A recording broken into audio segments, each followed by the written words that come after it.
Instagram. Eu vou processar você, viu, André Plihal? Vocês pegam tudo que eu falo, viu? Mas tá tudo certo, tá na paz de Deus e eu penso desse jeito. Assim, ó, eu queria dizer uma coisa muito desagradável em relação a isso. Primeiro porque eu acho que quando um menino que é fotógrafo, né, que está ali no Maracanã, que eu acho que é uma coisa assim fenomenal para todos nós que jogamos, quem jogou, quem não jogou, quem é repórter, quem é comentarista, quem é árbitro. Pô, você está ali de uma maneira tão bonita. Eu não sei quantos anos tem esse menino trabalhando, assessor de imprensa ou fotógrafo, não sei se é. Assessor de imprensa. Assessor de imprensa. Ele está no Maracanã, o time dele está ganhando um jogo de 2-1. O Lucas, menino, pô, legal, do Atlético. Pô, então, cara, aí você pega uma coisa desagradável do cara como o Felipe Melo, campeão de Libertadores, o cara milionário, que é evangélico, que fala de Deus e que não sei o quê, e dá um empurrão por trás do menino que está só trabalhando numa condição... O cara, o moleque tem 20 anos, 21 anos, 22 anos, ó. E é uma coisa tão deplorável isso, que é o que ele está acostumado a fazer.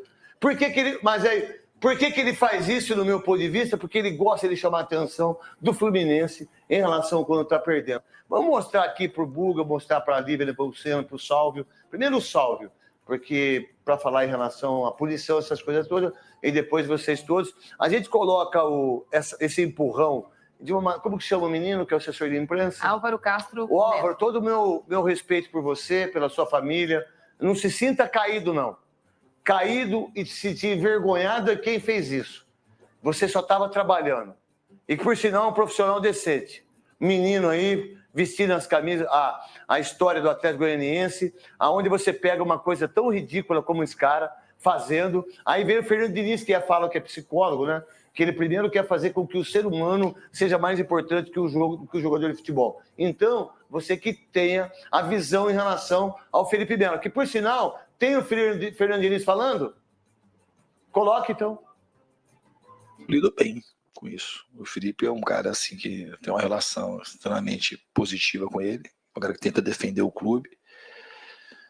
Eu não vi o lance em si. E se ele errou, exagerou, uma coisa que pode ter acontecido, mas ele é um cara que veste a camisa do Fluminense de corpo e alma. Acho que a gente precisa melhorar em muita coisa. E de fato a gente trabalha muito mesmo.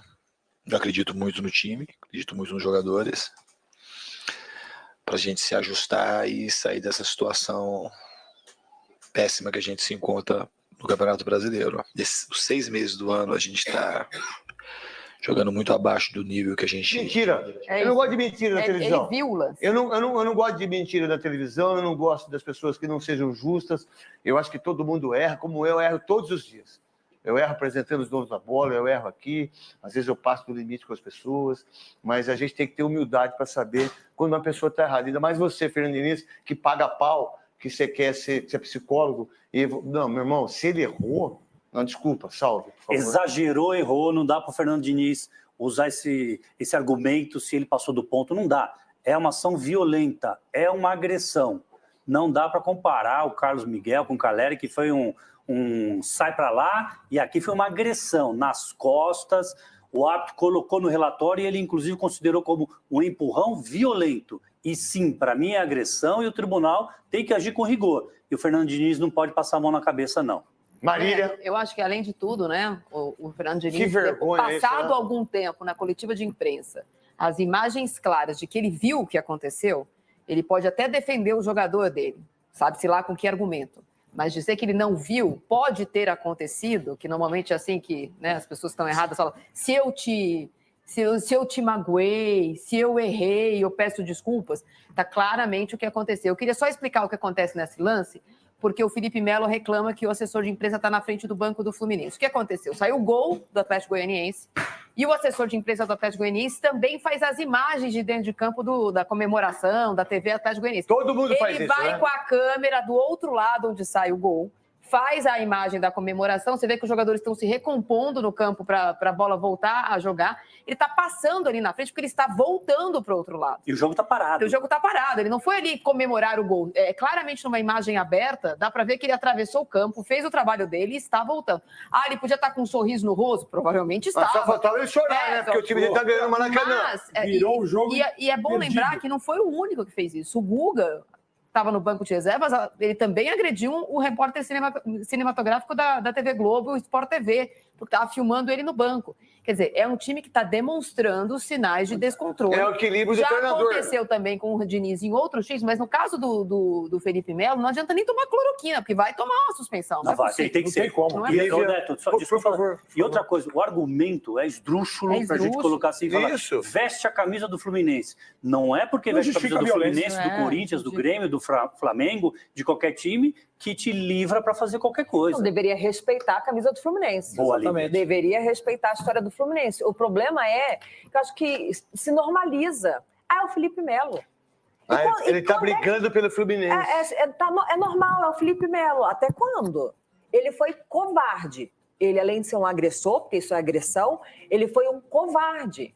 Porque ele foi nas costas do menino que trabalha no Atlético Goianiense, que disse o seguinte, Neto, eu tô com a entrevista dele aqui, ele falando, aspas, muita coisa aconteceu depois. A assessoria do Fluminense me coagiu, foi lá conversar com a minha supervisão e mostrar um tal pulinho. Fui xingado pelo staff do Fluminense, também fui agredido por um torcedor do Fluminense que estava nos camarotes, e aí ele fala ali um pouquinho mais sobre o Felipe Melo.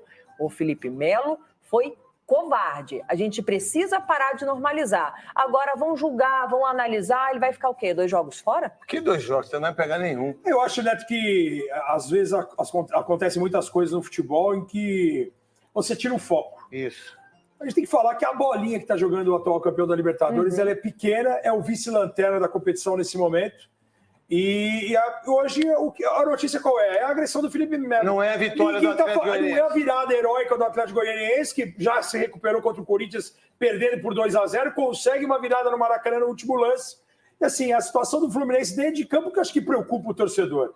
Então, a missão foi cumprida. Por isso que eu acho que quando ele usa a frase, veste a camisa do Fluminense, ele deixou de lado a derrota, a crise, um time que não empolga, um time que toda a torcida imaginava que poderia massacrar o Atlético Goianiense, com muito respeito, lá o Dragão, um time que tem virado freguês, 5 derrotas seguidas para o Botafogo, e ninguém está falando do Fluminense dentro de campo, está falando do Felipe Melo agressor. Então, assim, muda a chave. Eu acho que é muito inteligente de alguns personagens do nosso futebol essa mudança de posicionamento. E é uma covardia, ainda mais o menino de Costa. É uma covardia. Isso não é coisa de homem. Não é coisa de homem. Mão aberta ou fechada. Isso é agredir alguém de costas. Deixa eu só chamar o lance da solada de Vitinho